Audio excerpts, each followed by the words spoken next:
ciidamada maamul goboleedka Puntland oo ku sugan deegaanka Urufadhi ee gobolka Buhoodle ayaa maanta ku guuleystay in ay dib u kala raraan beelihii muddooyinkii dambe ku dagaalamayay deegaanada Urufadhi iyo Gocandale. ugu horeyntii waxaa halkaasi ka hadlay taliyaha ciidamada Puntland ee Buhoodle Cabdiqani Maxamed Aadan Dalbac oo ku sugan deegaanka Urufadhi iyo siyaasi Cadi Fataax Salebaan Cumar kuwaasoo ka warbixiyay xaaladda guud ee deegaanka Urufadhi. halkani waa Horfadhi waa halkii ay ka dhacday shaqaaqadii ku dhaxmartay labadii beelood ee walaalaha ahaa saaka 7 subaxnimo bishuna tahay 9 bishii saddexaad 2018 ayaan halkan saaka waxaa noo hirgalay labadii beelood ee walaalaha ahaa halkan ay ku dhaxmartay shaqaaqadii xumeyd inaanu kala rarno oo qolo walba goobteedii geyno nala galab galay annana waanu dadaalkeeda waanu shaqaynay intii dadaalkayga waanu qabanay haddana hawsheeda waan sii qabsan doonaa haddii aan luhidmo wixii qabya ee noo harsan waanu sii dhamaystiri doonaa taliyaha halkee ku korsiin labadii bilood ku soo dagaalamay meesha xagee loo kala raray ciidamadii mid walba waxa loo raray meeshii uu ka yimid uu deegaanka u lahaa halkan iyagu deegaanba u loo halkan degan labadooduba halkan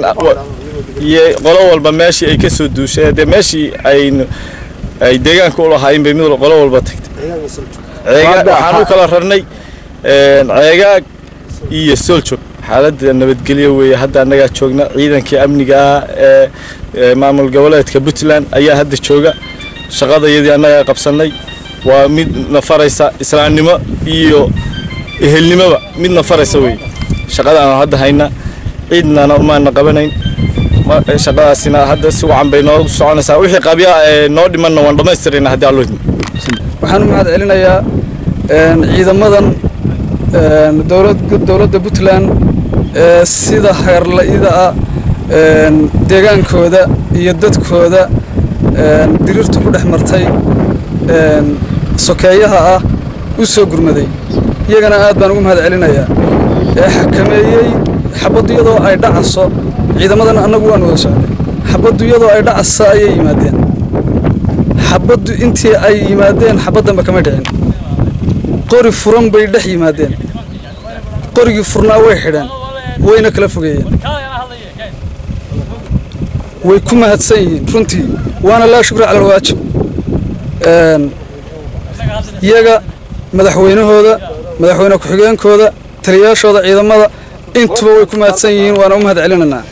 waana qiranaa oo waan ka markhaati kacannaa waxa ay qabteen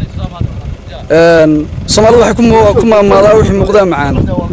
waxan ay sameeyeen waa wax ay xaq u leeyihiin oo ay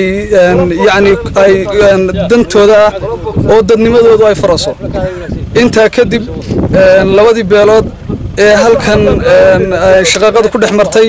iyagana waxaan u dirayaa baaq iyagana waxaan leeyahay walaalayaal waxaad tihiin dad wada dhashay waxaad tihiin dad islaama waxaad tihiin dad walaalo ah waxaad tihiin dad bogcad ku wada nool qabqab dhaafay laba qabiil qaran ku weedaaba la yidhi idinkuna waxaan idin leeyahay war qarannimadiina hawaayina isku soo wada duuduuba xaaladda guud ee deegaanka Urufadhi ayaa haatan degan iyadoo maalmihii la soo dhaafay ay ka dhaceen dagaallo u dhaxeeyay laba maleeshiyaad beeleed Waliban Ahmed Ciise qaran wararka telefishinka caalamiga ee Somali News deegaanka Urufadhi